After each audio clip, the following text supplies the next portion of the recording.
What's up guys, this is the Yugioh along with Alphatradingcardgames. Today I'm profiling one of the most hated decks of all time, Exodia. I think a lot of people love playing Exodia decks, but I didn't find a way to play it competitively. This is the version of the deck I personally believe is the most competitive, and I'm going to show you exactly how you can use any single card of the deck and its function, and possibly any proper way how you compete on the meta.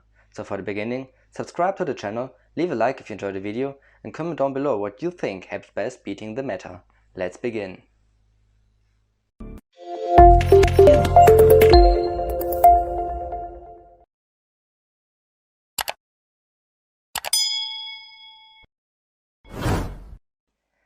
So first and foremost, we are playing Exodia deck, and that means we need all 5 pieces of the most iconic win condition in Yu-Gi-Oh! So we have one head, we have 2 arms, and we have 2 legs.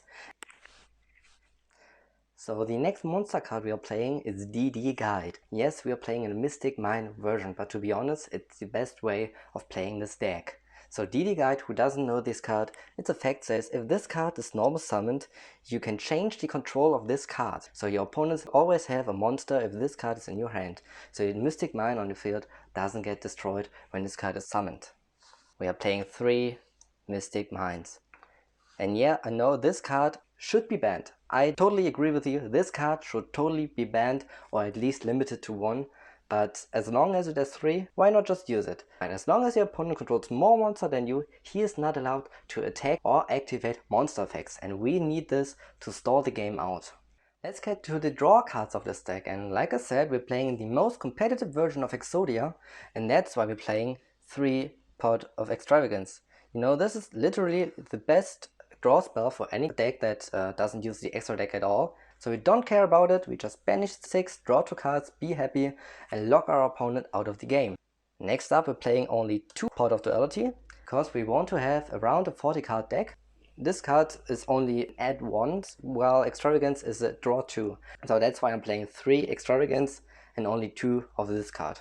Like I said, we're playing 41 cards, that's why we're playing the Upstart Goblin. And the Upstart Goblin has actually a second use because we're using a card that requires your opponent to have more life points than you. Time Rule is a thing, but you're never going to get to Time Rule because you're going to win so quick with this deck. So your opponent needs to have more life points than you, and this is a +1. Some people say searcher for the whole deck because you're just drawing 1. But yeah, Upstart Goblin has the use of drawing cards and giving your opponent life points. The most important draw spell, and that's why we're playing 3 of this card, is Draw of Fate. To be honest, I can't express to you how important and how strong this card is in this deck. If you establish your Mystic Mine lock, which you can do in multiple ways, and draw this card, your opponent has only 2 to 3 turns till they lose, because this card searches your Exodia pieces in 2 to 3 turns. The activation requirement says your opponent needs to have more life points than you, and he needs to control 1 monster with the highest attack on the field.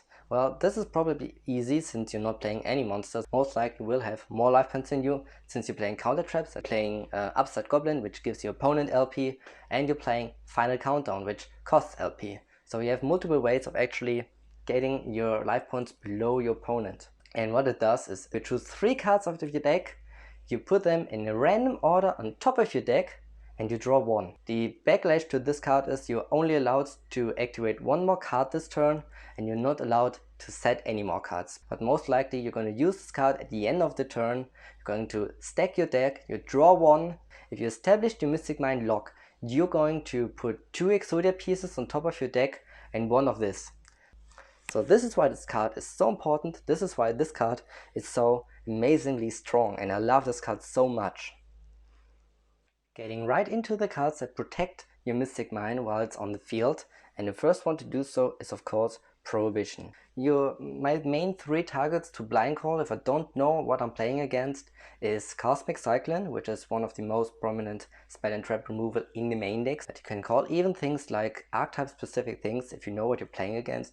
For example, the best target to hit versus Salamangreat is of course Salamangreat Rage. It's a trap that removes your Mystic Mine and you are not able to do anything for this card except Prohibition and your counter traps. So just Prohibition right away, and you don't have any way of outing your Mystic Mine.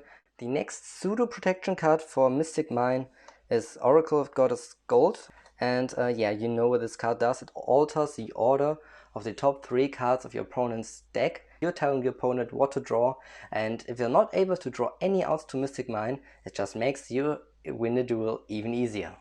And the final best protection card for Mystic Mine is of course Field Barrier. You know, the reason I'm only playing 2 of this card is because I played a lot of this deck with 3 Field Barriers and I bricked a lot. I had so many duels where I had 2 Field Barriers in the very first turn in the starting hands, and I just couldn't do anything except set to pass and just get OTK'd on this turn because I had no Mystic Mine on this turn. So I cut it down to 2 and it works so much better. I'm seeing it when I need it and I'm not seeing it when I don't need it. So I think personally 2 is the best ratio. And also you're having a lot of other cards that protect your Mystic Mine and gets you into your win condition, that 2 of this is more than enough. Getting right into the cards that gives you access to Mystic Mine, Terraforming is the number 1 card that gives you access in your very first turn to Mystic Mine without hard drawing it. And of course everybody knows Terraforming, and I don't think I need to tell you how good this card is for this deck. Next we're playing 3 Demise of the Land. You see this card in every Mystic Mine Burn player's deck. Your opponent special summons a monster, you activate this card, you activate your Mystic Mine directly from your deck, and you have already a monster on the field and Mystic Mine comes into play. They have a monster, they cannot do further actions like activating monster effects or attacking you directly. Let's get now into some supporting cards for the deck, and the first one of course is Final Countdown. I said we're playing this card because it costs LP to activate this card, and actually it's a win condition in itself. Well, after 20 turns, the next card is just 1 reinforcement of the army, which actually can search your DD guide because it's a warrior, funny enough.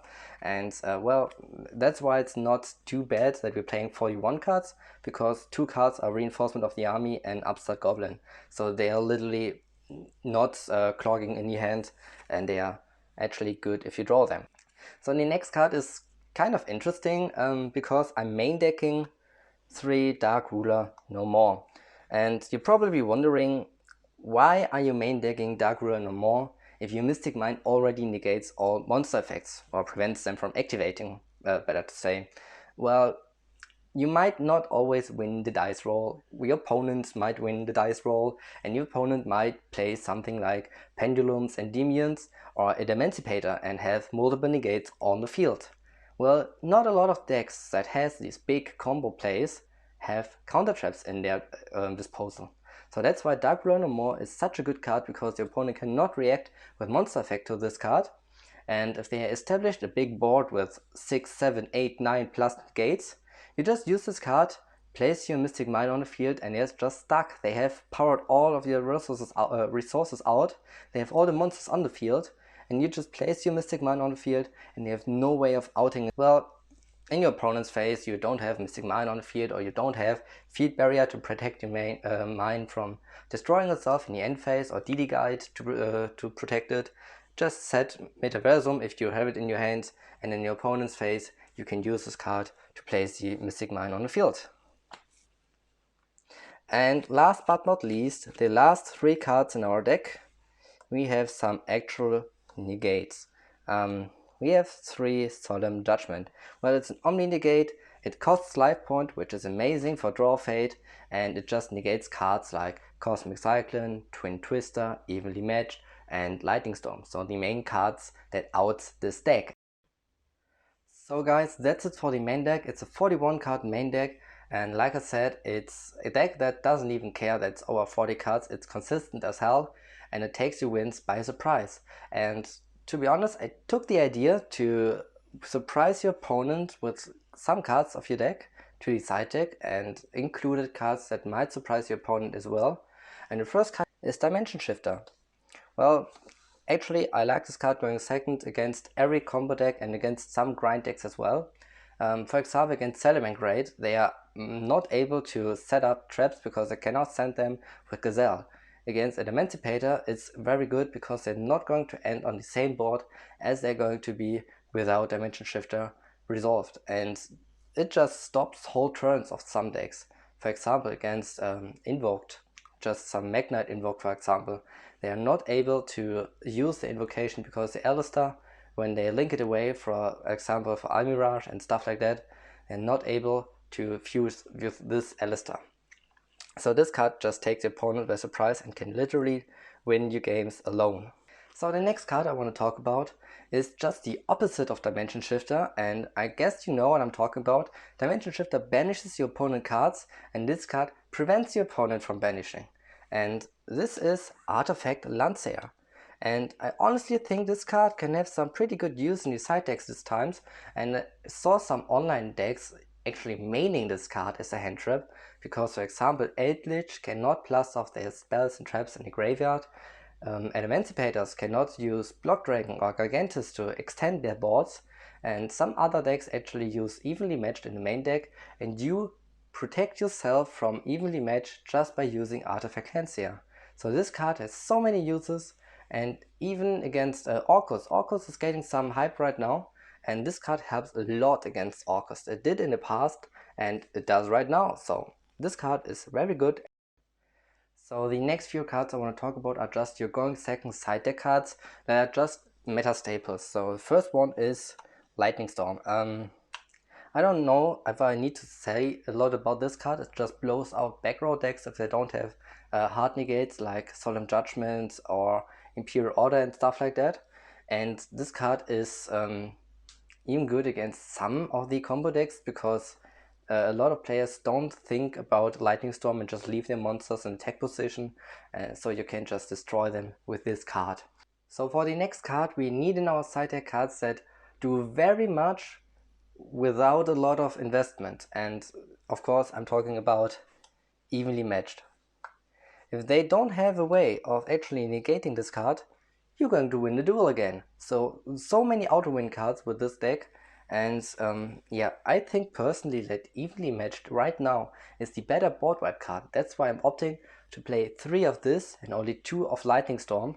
So like I said, we need to I wanted to play other cards in the side deck, and I had to decide between 2 Evenly and 3 Lightning Storm, or 2 Lightning Storm and 3 Evenly, and the ratio I decided was just 3 Evenly Matched, because we don't care about our battle phase, and we actually have sometimes face-up cards on the field. That's it for the going second side deck cards, and we can take in these 4 cards I'm going to show you right now. And the first one is Cursed Seal of the Forbidden Spell. We only need 2 of this, because if we draw it, we set it, and your opponent activates something like Cosmic Cyclone and stuff like Twin Twisters and Lightning Storm, etc, etc, etc.